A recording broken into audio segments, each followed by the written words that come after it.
Le Mali y arrivera-t-il un jour? Nouveau temps additionnel sur la chaîne du Club des 5. Très content de vous retrouver pour continuer de parler de cette Coupe d'Afrique des Nations. Et on revient aujourd'hui sur l'élimination des Aigles du Mali qui n'ont pas réussi à passer l'épreuve ivoirienne. Ça a été un parti un peu compliqué d'ailleurs pour les Maliens. On va revenir bien sûr sur ce match, sur cette élimination, sur cet éternel regret de ne jamais voir l'outsider que sont les Maliens aller au bout. Walid Acharchour, Elton Mokolo, de nouveau parmi nous pour cette émission. Salut Sam, salut à tous. Salut Sam, salut Walid et salut à toutes les personnes qui vont regarder cette vidéo. Première vidéo d'ailleurs sur le Mali de la compétition, puisque faut le dire, on avait confiance en cette équipe, comme souvent ces dernières années, annoncée comme une potentielle surprise de la compétition, annoncée comme une équipe collectivement qui tourne bien, avec un entraîneur en plus qui nous a séduit avant et pendant cette compétition. Séduit dans tous les sens du terme. Oui, d'ailleurs, visiblement. Oui, je l'ai souvent dit, mais c'est pour moi l'entraîneur le plus beau de la compétition. Le plus beau? Ouais. Oui. Je trouve qu'il impose un charisme, quelque chose. Eric Sécouchel. Ouais. D'accord. Okay. Oui, non, mais c'est vrai. Non, t'aimes pas le style Sébastien Dessam? Si, c'est un autre style, mais. Ah, t'es patriote jusqu'au bout. Ah non, j'ai dit ça au hasard. C'est un autre style, mais je trouve que ce que dégageait Eric Schell, bon, malheureusement, Après, il y avait Jean-Louis Gasset aussi. Mais... Oui, malheureusement, un même restera gravé à tout jamais à son effigie. Oui, mais quelque part, c'est comme ça qu'on marque l'histoire aussi. En tout cas, tout ça pour dire qu'effectivement, cette équipe, elle était séduisante sur tous les plans. Pour ça, j'ai pas trop compris ce qu'a voulu faire le. Et pourtant, c'est vrai. Tu veux qu'on en parle pendant 30 secondes? Non, mais je n'ai pas trop. Moi, je pense que c'est un geste d'amitié. Ouais. C'était pour. En fait, il aurait pu le consoler. Oui, voilà. Prendre, peut-être de l'eau, c'est ça. Pas compris. Là, il balance de l'eau. C'était pour dire c'est pas des larmes quoi. Oui, d'accord, mais il a pas une poussière dans l'œil quoi. Il pleure en fait. Oui, mais c'était pour faire croire que c'était un rafraîchissement. Ah d'accord. C'est ma théorie du moins. Okay.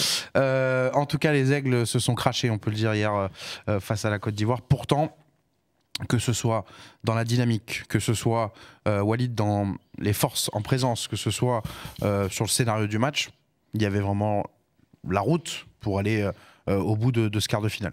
Oui, il y avait une opportunité immense pour le Mali d'aller très très loin dans cette compétition et de sortir l'hôte de la compétition avec la Côte d'Ivoire, surtout avec leur début de match, surtout avec ce qu'ils ont montré contre le Burkina Faso. Moi, j'avais vraiment bien aimé leurs prestations. Et ils sont rentrés très très bien dans la rencontre avec un Sinayoko qui a semé la zizanie dans la défense centrale ivoirienne et Kosonou a été expulsé aussi grâce à son travail. Au milieu de terrain, je trouvais qu'il y avait une très très belle maîtrise. Et finalement, ce carton rouge a fait plus de mal qu'autre chose au Mali. Un peu comme beaucoup d'équipes depuis le début de saison. On sent qu'en plus de mal qu'autre chose, je suis pas persuadé. Moi, j'ai eu ce sentiment-là, c'est qu'on a eu finalement pas tant de maîtrise que ça, pas tant d'occasions que ça. On a surtout eu une équipe ivoirienne qui a décidé d'arrêter de jouer et aurait, je pense, un peu plus joué au football à 11 contre 11. Et puis surtout aussi mentalement. Mentalement, ils se sont laissés griser au fur et à mesure de la rencontre. Alors, il y a ce but de Néné qui est extraordinaire. Le tir de l'aigle, le fameux. Exactement, qui est extraordinaire. Mais avant ça, en première mi-temps, on avait déjà une période où le Mali n'était plus dangereux, où dans la surface de réparation, il manquait de présence. Ils ont été dans un tourbillon un petit peu mental qui leur a causé leur perte. Et c'est vrai que tu l'as dit, c'est une énorme déception parce que moi j'y ai cru pour le Mali. Je croyais vraiment qu'il y avait quelque chose à faire, que cette équipe-là avait progressé dans beaucoup d'aspects. Après l'élimination contre la Guinée équatoriale sur la dernière compétition en 8e de finale, où déjà ça avait été un échec et une déception. Et surtout après le barrage loupé contre la Tunisie, où ils avaient donné la qualification en Coupe du Monde sur un plateau tunisien. Là, j'ai encore le sentiment qu'ils ont donné la qualification aux Ivoiriens. Et ça commence à devenir assez récurrent. Alors que cette équipe-là a la qualité. Moi, je le tweetais hier, je le disais, c'est l'une des équipes qui, pour moi, produit le plus beau jeu sur la compétition. Et malheureusement, ça ne suffit pas parce qu'il y a des vertus qui manquent encore à cette équipe malienne. Trop gentil hier, Elton, j'ai envie de dire, sur cette rencontre. Penalty raté aussi, j'ai oublié. Penalty raté en début de rencontre. Alors, si je dis trop gentil, même si on a vu qu'à la fin du match, c'était un peu tendu, les Maliens, on peut le comprendre. Ouais, c'est du dépit, c'est du gros dépit. Exactement, on rappelle à ne pas reproduire dans les écoles. Frustration énorme de prendre 2 buts, on peut le comprendre à la 90e et à la 120e. De là à verser dans la violence, c'est autre chose. Mais pour le coup, encore une fois, peut-être une équipe un peu trop gentille, un peu trop simple hier pour faire du... En fait, ce qu'on a du mal à pardonner ce matin, c'est de se dire... fallait leur faire mal à la Côte d'Ivoire, comme aurait dû le faire le Sénégal d'ailleurs au tour d'avant. Mais quand on voit que le Mali, sur les 45-60 premières minutes, est capable de mettre vraiment en danger cette équipe, fallait être clinique. Ce qui a surtout manqué au Mali, c'est d'avoir raté les principaux tournants de la rencontre. Je fais référence à l'action du penalty raté par Traoré, je fais référence à la fin du match où tu as l'égalisation et je fais référence à la prolongation où tu prends un but qui est quand même très évitable dans les dernières minutes après un coup franc. Tu t'imagines, t'as même pas de séance de tir au but avec, c'est avec pour toutes ça, les péripéties. C'est surtout ça qui prédomine, à savoir que tu as le sentiment d'être passé à côté de quelque chose de grand, parce que même une séance de tir au but à 11 contre 10 aurait été entre guillemets, et je dis bien entre guillemets, moins grave que de perdre de cette manière-là, parce que c'est surtout la manière qui va revenir quand on va parler du Mali, et ça va nous renvoyer à ce qui manque, notamment du côté du Mali, cette capacité à vaincre un adversaire de grande qualité, un adversaire historique sur le continent, parce que davantage que sur le plan footballistique, c'était sur le plan mental qu'on attendait le Mali, sur cette capacité à se transcender sur une grosse épreuve, sur un grand match. Et pour le coup, ils l'ont fait pendant 80 minutes parce que même s'il n'y a pas eu beaucoup d'occasions, la maîtrise était quand même du côté mayenne. En revanche, tu fais bien de le préciser, on n'a pas vu une équipe mayenne qui a été en possibilité, en capacité justement de faire mal à la Côte d'Ivoire quand il y avait tous les éléments qui étaient réunis pour, à savoir d'un côté une équipe en confiance, de par son parcours, elle termine quand même à la première place devant l'Afrique du Sud qui, elle, sera demi-finaliste, et la Tunisie et la Namibie. Et de l'autre côté, tu avais la Côte d'Ivoire qui, même si elle s'était qualifiée contre le Sénégal, n'arrivait pas forcément avec la plus grande des confiances. Donc par rapport à ça, et en plus était menée 1-0 en étant réduite à 10 contre 11.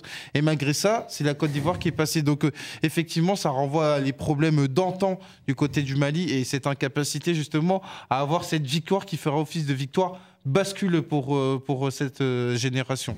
Une fois de plus, Walid, dans cette CAN, j'ai l'impression que l'explication, elle est footballistique bien sûr, mais aussi ailleurs. Côté malien, on a l'impression qu'hier, il y a eu une espèce de panique. Oui, même parce dans que le moi, jeu procuré. je trouve pas le Mali. J'ai trouvé le Mali très dangereux en première mi-temps. En deuxième mi-temps, c'était beaucoup moins le cas. Mais la Côte d'Ivoire n'était pas dangereux non plus, quoi. Clairement, je trouve que le défi footballistique que la Côte d'Ivoire a donné au Mali, il était surmontable. Moi, quand j'ai Eric Schell qui dit en conférence de presse qu'il posait des problèmes, notamment dans les airs, oui, d'accord, très bien. Mais à un moment donné, j'ai trouvé que pendant la majeure partie de la rencontre, les duels étaient gagnés par les Maliens. C'est plus sur cette gestion des fins de match, en concédant des fautes inutiles, en mettant de l'imprécision parfois dans certaines passes. En étant sorti du match dès le but du 1 partout. Voilà, et le but du 1 partout, et même, je répète, sur certains coups de pied arrêtés, avant le 1 partout. Même avant le 1 partout, souviens-toi, ouais. On l'a évoqué, l'action de Kessié. Voilà, l'action de Kessié, mais même il y a à un moment donné, je crois qu'une tête de Willy Bolly, ou je sais plus si c'est Willy Bolly ou un autre. Oui, c'est ça, Willy Bolly. Où tu as le sentiment que, attention, s'il y a un corner, ça peut être, vu que c'est les seuls. La tête d'aller. Voilà, ça vient après, mais. Mais dans un premier temps, tu sens qu'en fait, ça peut venir que sur coup de pied arrêté, donc ils ont énormément de pression sur ces coups de pied arrêtés là. Et puis après, voilà, on va en parler, mais il y a eu des changements qui, pour moi, ont freiné aussi le. Avant de revenir sur les changements, vas-y, Elton, et après on verra la réaction de Eric Schell à la fin du match. C'est aussi la réalité d'une compétition, c'est que même si tu mènes 1-0, tu es à 11 contre 10, il peut arriver le fait que tu prennes un but. Et moi, oui, mais j'avais l'impression qu'ils avaient fait le plus dur quand même. Voilà. Eux, ils ont eu le sentiment que ça avait fait le plus dur et que surtout, ils étaient en état de choc émotionnel après le premier but, alors qu'il était question de quoi? Il était question d'un 1 partout avec 30 minutes derrière en prolongation à 11 contre 10. C'est ce qu'il aurait fallu du côté du Mali, davantage se concentrer sur le positif à l'instant T et te dire que, ok, la Côte d'Ivoire vient d'égaliser dans les dernières minutes, mais pour autant, on a 30 minutes à 11 contre 10. Et moi, j'ai vraiment eu le sentiment que la Côte d'Ivoire était à 11 contre 10. Je vais vous lire la réaction d'Eric Schell, bien sûr, tout de suite. On va y aller tout de suite, d'ailleurs. Qui, sur la rencontre, était un petit peu, on va dire... voilà, il a essayé d'expliquer le fait qu'ils n'aient pas eu plus de maîtrise que ça, notamment dans ces choix tactiques. Et il le dit, Walid, t'en parlais il y a quelques instants, sur le jeu aérien. On a pris le parti dans les 5-10 dernières minutes de jouer à 5 parce qu'on voyait qu'on était en difficulté sur le jeu aérien, donc on a voulu renforcer l'axe central, et pour renforcer l'axe il faut sortir des joueurs. Lassine était physiquement touché, et derrière, si ça avait marché, on aurait dit que c'était un bon coaching. Là ça n'a pas marché. Il parle bien sûr de Tinayoko dans son propos. Oui, mais là dans la déclaration, voilà, moi ce que j'ai dit, malheureusement en fait, mais il nous explique quand même que même, enfin, parce que j'entends son explication, mais quand on sait que l'équipe d'en face est à 10, déjà, moi, j'ai du mal à entendre ce qu'il nous dit. Non, mais moi, j'ai pas senti que cette équipe-là était en danger. En plus, non, mais c'est pour ça. En danger plus que ça, en fait. Alors, il a voulu peut-être anticiper, et puis, Ouais, c'est ça. et puis globalement, il fait ces changements-là à la 89e minute. C'est-à-dire que s'il avait anticipé globalement ça, il l'aurait fait bien avant. Faut rappeler qu'aussi, il sort Aïdara très tôt. Peut-être que Aïdara est aussi. 62e minute. Peut-être que Aïdara est aussi mort physiquement comme Lassine Sinayoko. Mais bon, je suis pas sûr de ça. Et voilà, c'est ces deux changements. Traoré défenseur pour Koulibaly et Fofana à la place de Sinayoko qui est un milieu de terrain. Moi, je suis désolé, mais quand Eric Schell dit si ça avait été fructueux, on aurait dit bravo au coach. C'est à beauté la cruauté du foot. Déjà. Et de deux, c'est que en faisant ce choix-là, faut pas te louper, mon pote. Parce que si à la limite tu changes pas et tu gardes ton assise, ta maîtrise au milieu de terrain, etc., on n'aurait jamais dit oui, Eric Schell, il s'est pourquoi il s'est pas renié, pourquoi il a pas mis un défenseur de plus. Moi, je pense que c'est des analyses qu'on tient rarement, ça. On va jamais reprocher à un coach de ne pas bétonner, en fait. Surtout à 1-0, à 11 contre 10. Par contre, en faisant ce choix-là, tu prends le risque de complètement chambouler ton équipe, et c'est ce qui s'est passé pour moi. C'est que la réalité, c'est qu'avant et après ce changement, c'est pour moi la première grosse occasion qu'a la Côte d'Ivoire sur la rencontre. Et qu'à partir de ce moment-là, et moi je suis persuadé que ça reste un discours de façade et qu'avec un peu plus de recul, il le reconnaîtra. Alors, je pense qu'il gardera le même discours. On verra, mais en tout cas, moi je lui laisse l'opportunité de changer d'avis. C'est que quand tu vois son comportement avant le but et après le but, c'est plus du tout le même homme. Ah oui. C'est plus du tout le même entraîneur. Tu le sens, tu sais qu'il a raté son coup. Tu sais qu'il sait très très bien que le Mali, dans ce type de situation par rapport à la Côte d'Ivoire, peut plonger. Et tu le sens beaucoup plus alerte, beaucoup plus stressé. Il parle beaucoup plus à ses joueurs en disant allez gars, allez, on y va. Parce qu'il faut rattraper cette erreur. Il faut rattraper cette erreur et tu sens qu'il court après ce match-là et que le momentum de rencontre, il est passé pour le Mali. Et ça, quand même, c'est problématique parce que moi, je disais beaucoup de bien de Schell depuis le début de la compétition, mais là, il a aussi pour moi payé son manque d'expérience parce qu'il faut la rappeler, c'est sa première Coupe d'Afrique des Nations. Il est arrivé il y a un an. Il est arrivé il y a un an. Et ça, on espère, parce que moi je pense qu'il faut lui laisser une deuxième chance, qu'il va rectifier ça sur les prochaines échéances. Parce que sur ça, c'est malheureusement, tu le payes cash. C'est ce que j'ai dit, à savoir que c'est la beauté, la cruauté du football, parce que si ça se termine à 1-0, le grand public et même nous, on va mettre en avant qu'il y a eu un changement payant avec la rentrée d'Orgelès qui est buteur. D'autant qu'il y avait une espèce de petite hype, comme on dit, sur Eric Schell après son discours avant le match contre le Burkina. Ah, moi, il m'a emmené, moi. Effectivement, et puis on le sentait avoir concerné un collectif, à rappeler la force de ses joueurs. C'était ce qui était la force du Mali, mettre en avant un groupe, de la même manière que le tour précédent face au Burkina Faso. Les changements ont permis, entre guillemets, de calmer la fin de match. Même s'il y a eu du remous sur les dernières actions, ce qui peut aussi être normal, mais on avait mis ça en avant. Et là, sur le quart de finale, je pense qu'il a un peu trop anticipé le fait que la Côte d'Ivoire allait avoir au moins une occasion et que par rapport à ça, il a voulu se prémunir. Après, c'est vrai qu'il a été mis en alerte par le fait que la Côte d'Ivoire, notamment sur la séquence des coups de pied arrêtés, gagnait les duels. Et donc, il a voulu se dire qu'on va davantage sécuriser ça. Mais à partir du moment où tu fais ça, tu dois tout assumer, tu dois envisager le fait que ça peut mal tourner et que même s'il y a un but, tu dois être capable de reprendre le lead. Et c'est pour ça que c'est un coach aussi, un sélectionneur qui est en apprentissage, parce qu'il y a une communication qui trahissait de la fébrilité, qui trahissait de la peur. Et puis chose que tu dois pas avoir. Et puis moi, ce qui me dérange, c'est toujours de réagir en fait en se disant que si on est en difficulté sur le secteur aérien, de mettre de la densité. On peut aussi déplacer le problème en essayant de rectifier autrement, avec un milieu de terrain peut-être supplémentaire, avec un peu plus de maîtrise. Empêcher les centres. Voilà. Et surtout, pour moi, le plus gros problème, même malgré le but de Néné d'Orgelès, c'est que...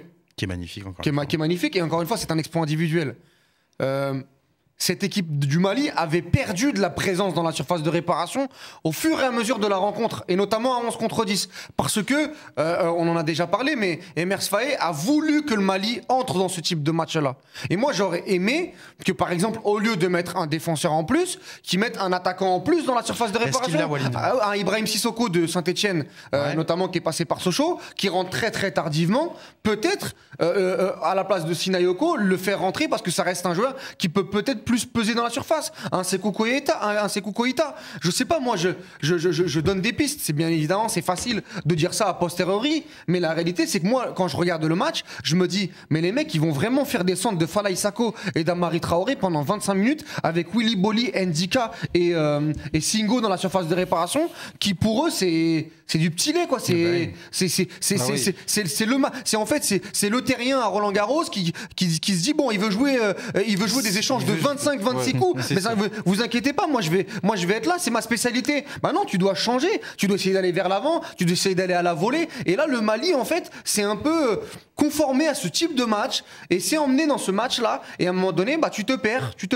Est-ce que Elton, tu parlais et c'est la vérité, c'est ce qu'on a toujours vanté dans les qualités maliennes, ce fameux groupe. L'homogénéité des joueurs, des profils, des talents qu'on va avoir. Mais quand moi je regarde cette CAN et les dernières compétitions du Mali et le barrage contre la Tunisie où tu te mets toi-même ton but et que tu es incapable de remonter en 180 minutes, est-ce que ça manque pas de joueurs impactants, que ce soit des patrons ou des joueurs très talentueux? Est-ce que c'est pas ça qui manque à cette équipe aujourd'hui? Est-ce que c'est pas une équipe justement un peu trop, pour reprendre l'expression d'un ami à côté de moi, très yaourt nature, quoi, finalement?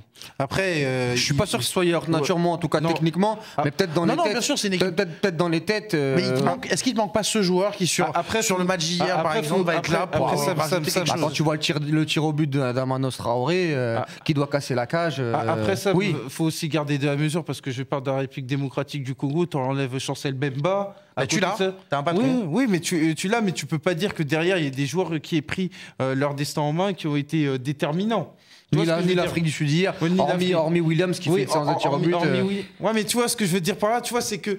Non, mais je vois ce que vous voulez dire, je suis d'accord avec vous sur. C'est très compliqué, c'est très coupé. Je me base bien sûr sur les faits, c'est très facile pour moi de vous dire ça aujourd'hui. Williams à la 89e, je me dis pas que c'est un joueur impactant. Mais à la 120e, à la 96e, il a un arrêt monstrueux sur le gardien. Colomwani Dibou Martinez, tu vois, qu'est-ce qu'on dit ou Casillas Robben, tu vois, qu'est-ce qu'on dit sur l'Afrique du Sud? Tu vois, c'est aussi la beauté, la cruauté du football de sélection, à savoir qu'il y a des histoires qui peuvent être enrichies par des faits positifs, comme il y a des histoires qui peuvent être enrichies par des faits négatifs. Oui, le Mali n'a pas. C'est ce qui lui manque. À cet instant T. De la même manière que je pourrais te dire que le temps précédent, ils avaient bien abordé cette rencontre, ils avaient bien fini contre le Burkina Faso. C'est aussi quelque chose de très fragile. Moi, je ne peux pas m'avancer et me dire qu'il y a ce défaut-là par rapport aux autres sélections qui réunissent ces qualités-là. Alors que quand je regarde la République démocratique du Congo, je regarde l'Afrique du Sud, je ne peux pas dire qu'eux, ils ont des trucs que le Mali n'a pas. Pour moi, ça me paraît très Et puis surtout, moi, ce qui me dérange, c'est que tu as ce tir au but, tu as ce penalty. Tu as ce but qui vient un peu d'ailleurs, extraordinaire. Tu as tout en fait pour te qualifier hier.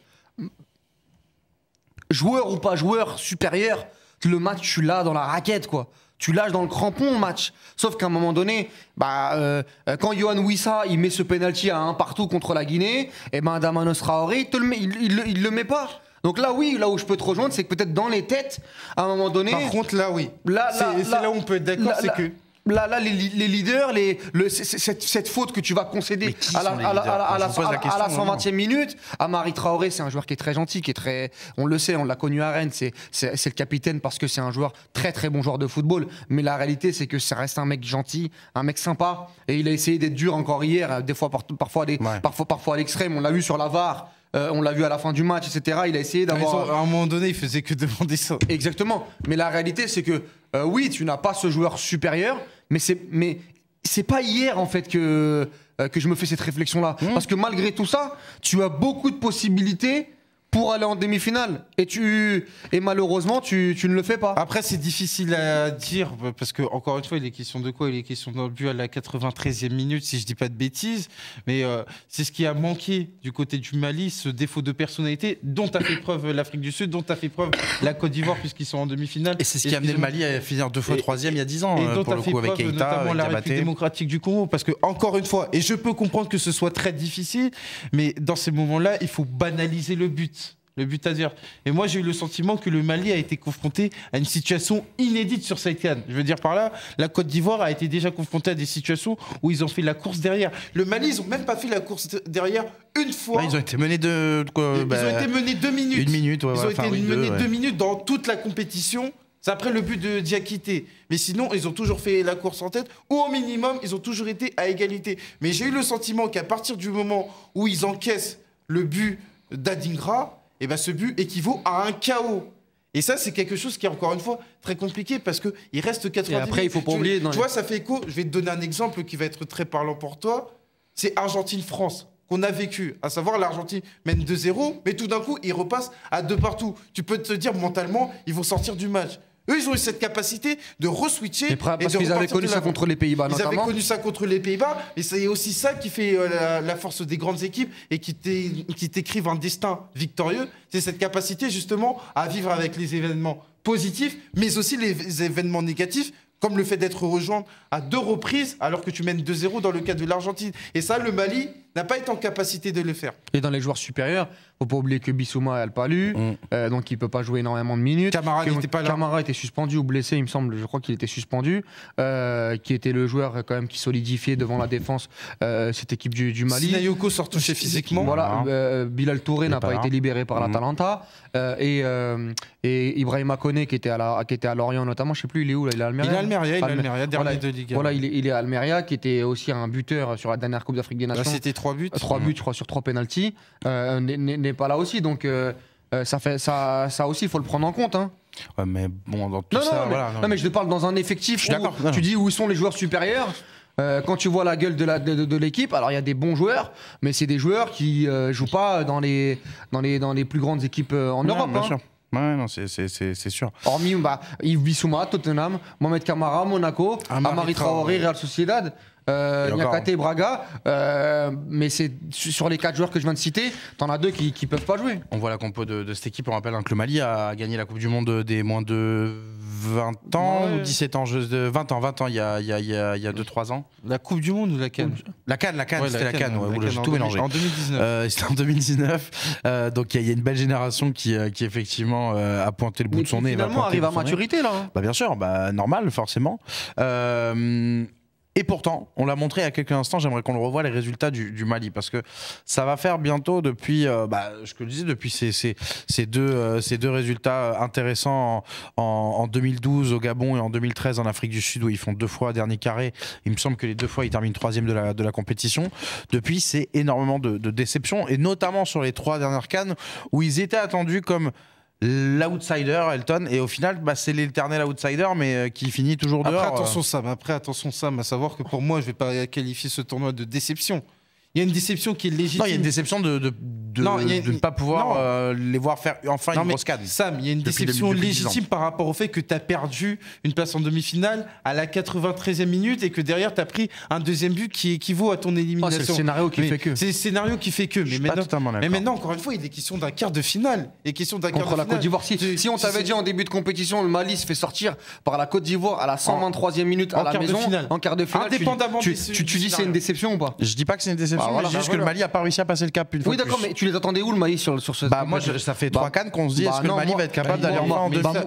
Pour moi, par rapport aux dernières déconvenues. Moi, entre les 3 CAN et la Coupe du Monde, ça fait 3 fois que j'attendais le Mali un peu plus haut. Par rapport aux déconvenues, notamment sur les dernières années, j'attendais beaucoup moins du Mali. Je peux te citer 9 équipes en début de compétition qui, pour moi, prétendent beaucoup plus à la gagne que le Mali. Moi, je ne parle pas de la gagne, je te parlais de faire ce que va faire la RDC, par exemple, sur cette CAN.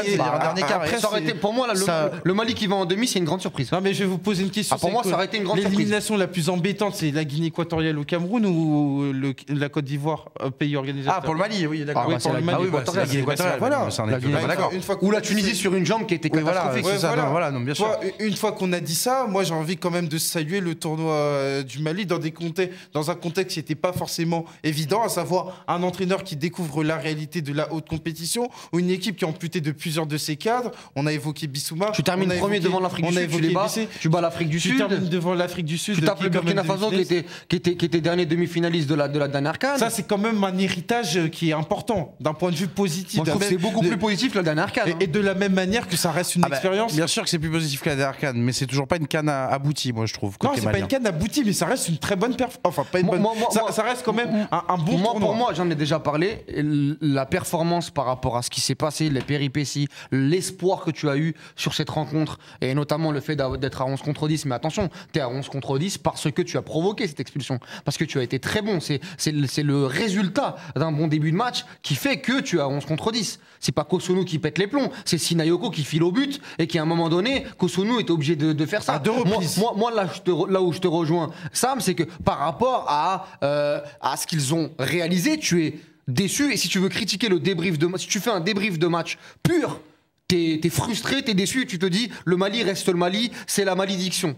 Voilà pour le fameux jeu de mots. Maintenant, si tu prends tout l'ensemble et tu prends toute la Coupe d'Afrique des Nations, tu prends les performances, tu prends le matériel que tu as à ta disposition, tu prends les dernières échéances, le nouveau cycle qui est en train de s'installer avec Eric Schell. Tout n'est pas à jeter, loin de là. Je sais pas ce que je vous ai dit. Et maintenant, il va falloir, oui, bien évidemment, il va falloir se relever mentalement d'une défaite comme ça. Je pense qu'ils dorment pas de la nuit pendant une semaine, 10 jours minimum. Et là, je te parle des joueurs, mais j'imagine même pas le coach qui lui ne. Ça dépend s'il a joué là pour lui mouiller la tête.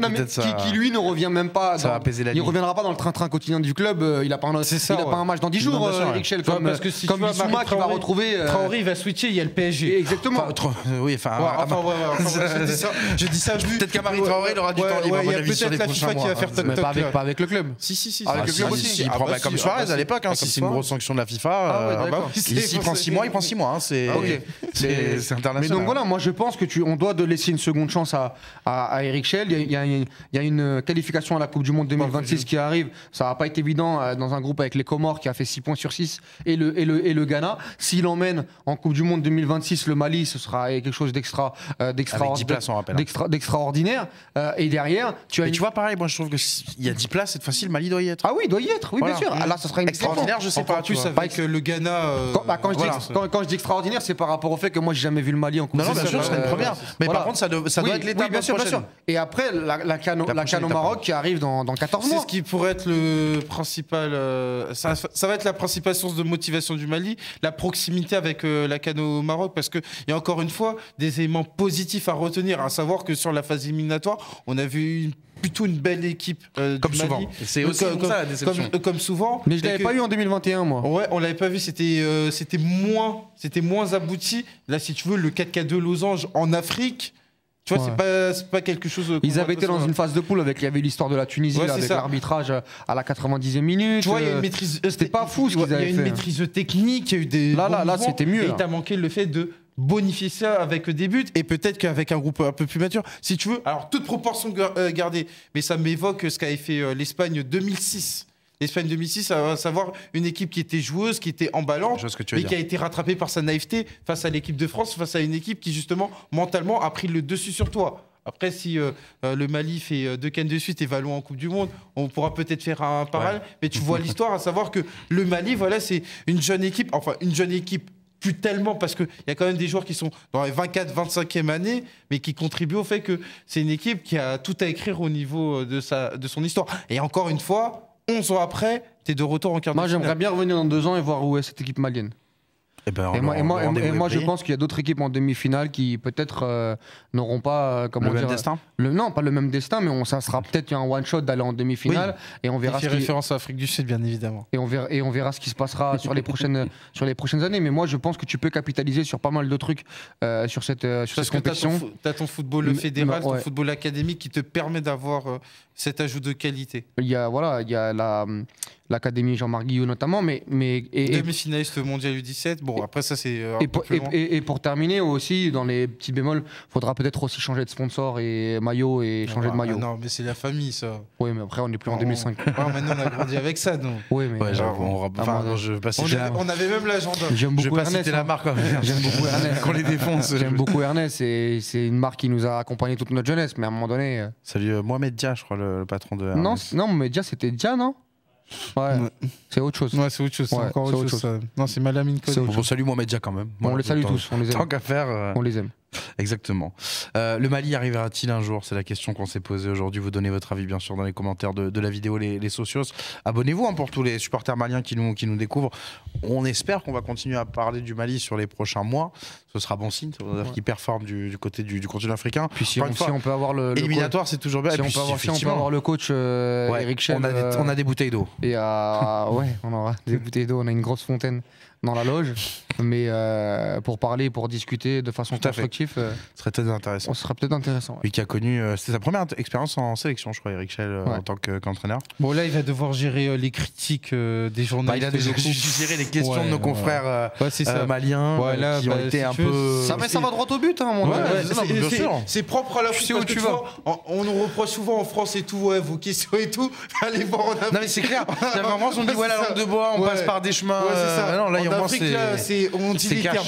C'est cash. Vous avez fait un coaching catastrophique, votre réaction. Désastre. Moi, c'est simple. On termine cette émission par notre instant avec notre partenaire, bien sûr, Winamax. L'instant au tableau du Club des 5. Vous connaissez le principe. Chaque émission, les chroniqueurs pronostiquent sur les matchs qui arrivent. Peu importe les compétitions, là en l'occurrence on est en pleine Cannes, et bien sûr si leur pronostic est bon, ils remportent des points, gagnent des places au classement, au tableau, et en fin de saison on récompensera le vainqueur, bien sûr, comme l'an dernier, on n'a pas fait.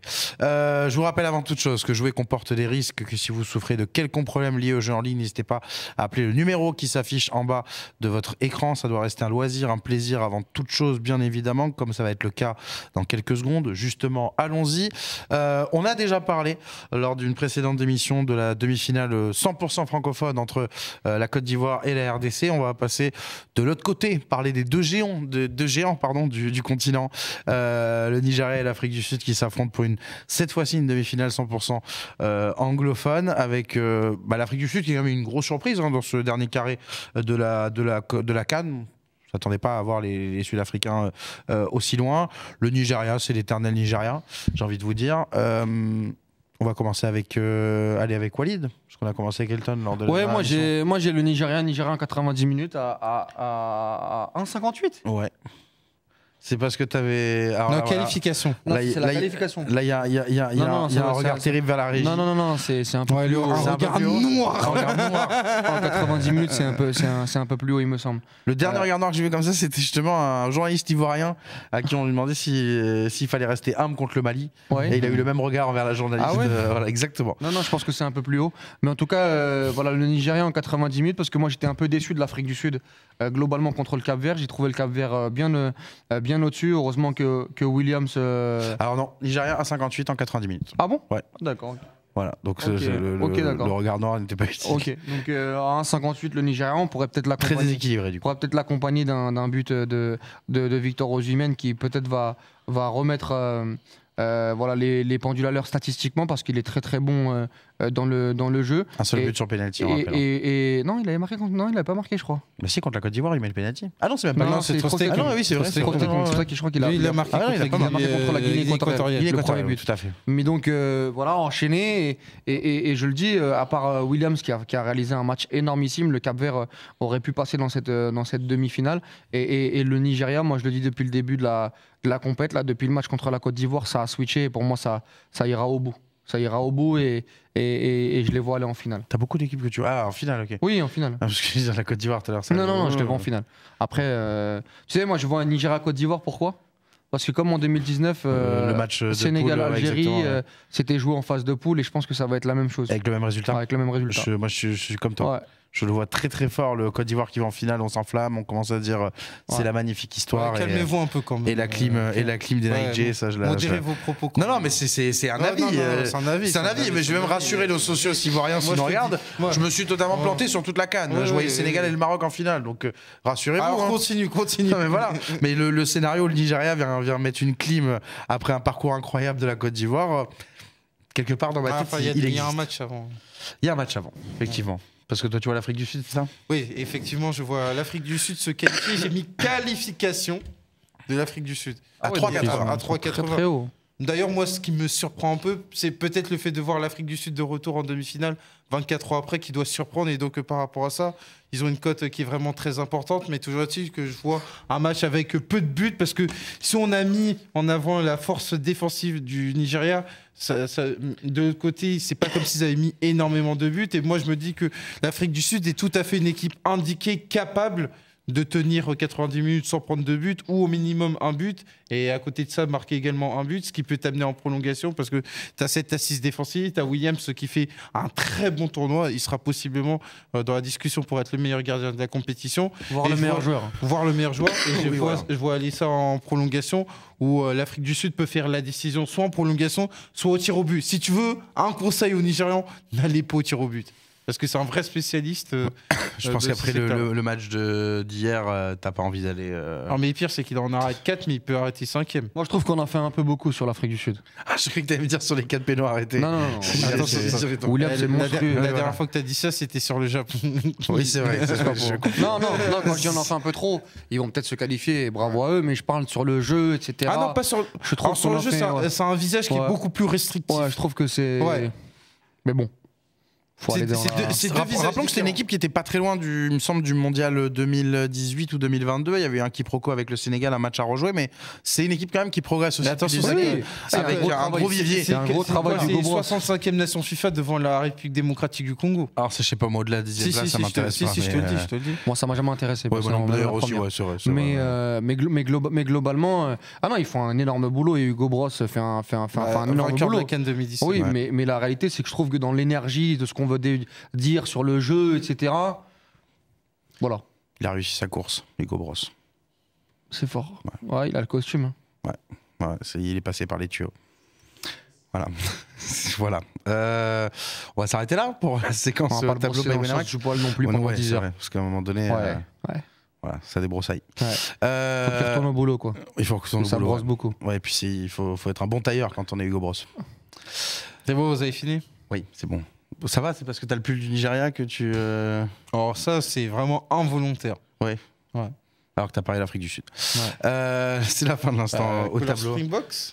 Oui, c'est vrai qu'on marque aussi, mais plus rugby là pour le coup. Plus rugby, c'est pas le même verre, c'est pas le même. D'ailleurs, on salue Samy Mochtabi qui doit adorer l'Afrique du Sud. Il a prévu de partir en vacances là-bas. Tu as des nouvelles de Coupe du monde de rugby. Alors j'ai une grande information à vous donner. Restez branchés sur la chaîne du Club des 5. Samy Mochtabi va réapparaître bientôt. Alors moi je l'attends, je serai là. Alors peut-être d'ici 24 heures. C'est toi l'animateur? Ce serait moi l'animateur. Je le veux bouillant. Je le veux. Je crois j'ai préparé un diapo. Ça va être encore Béni Oui, Winnie l'ourson, etc. Non, moi je veux du son. Tout extraordinaire, etc. Ouais. Je veux du drama. Je pense. Oh non, rendez-vous en 2025, c'est pas grave. Il y a tout. Les hommes. Ouais, voilà, il y a pas de. Il y aura pas de. Al-Watan El-Malik. Non, il y aura pas de. Le truc, c'est qu'il a eu le temps de préparer sa défense puisqu'il a disparu. Tu vois, il est en mise au vert et tout. Ah mais là, il est chez un cabinet d'avocats depuis 5 jours. Je vous le dis. Tout est minutieusement rédigé. Ouais, parce qu'en fait, il doit mettre les formes, ne pas attaquer la fédération marocaine tout en reconnaissant qu'il y a eu une grosse contre-performance. C'est-à-dire protéger la boutique tout en cassant la vitrine, quoi. Donc, du coup, il est sur des œufs là. C'est un peu compliqué. Il est sur des œufs. On va s'arrêter là pour ce temps additionnel sur les. Parce que Regragui fait moins bien que coach Vaïd. Oui, en soi. Mais attention, c'était pas un anti-Vaïd, Samy. Ouais. C'était Abdel, qui sera là aussi d'ailleurs, donc ça va être intéressant. Après, Abdel est anti. Oui, Abdel, en fait, Abdel, à part lui, il n'y a pas de coach. Non, sauf les coachs italiens et tout, de Frosinone. Ou... Même pas, parce qu'il déteste Pioli. Enfin, non, il y a vraiment, c'est pour trouver, pour plaire à Abdel. Même si De Zerbi prend le Maroc, je pense que. Mais ce serait incroyable quand même, parce que le 2 Zerbi Ball avec Samy Mochtabi qui devrait à la fois défendre ce style de jeu tout le temps. Et défendre un style qu'il déteste. Bref, soyez là pour le temps additionnel sur le Maroc. On sera là. Ce sera sur la chaîne du Club des 5. On vous retrouve très très vite les socios. Ça, merci d'avoir suivi ce nouveau numéro. Commentez, hein, donnez-nous votre avis. Enfin, déjà, qu'est-ce que vous pensez de la compétition des Maliens? Est-ce que vous pensez que c'est une malédiction pour les Aigles dans cette Coupe d'Afrique des Nations? Ou au contraire, vous êtes plutôt, comme on peut être Walid et Elton, enthousiaste pour la suite? En tout cas, on se retrouve donc très vite sur la chaîne du Club des 5. N'hésitez pas à vous abonner sur la chaîne YouTube, aux réseaux sociaux, Twitter, Instagram, TikTok, Facebook, c'est important. Merci aux équipes du Club des 5 qui ont préparé cette émission, Fares HM, Arthur Veil notamment qui était avec nous. On se retrouve très très vite sur la chaîne. Passez une très très bonne journée, une très bonne soirée, peu importe quand vous écoutez cette vidéo. Mais nous, on vous dit à très bientôt. Ciao. Ciao. Salut.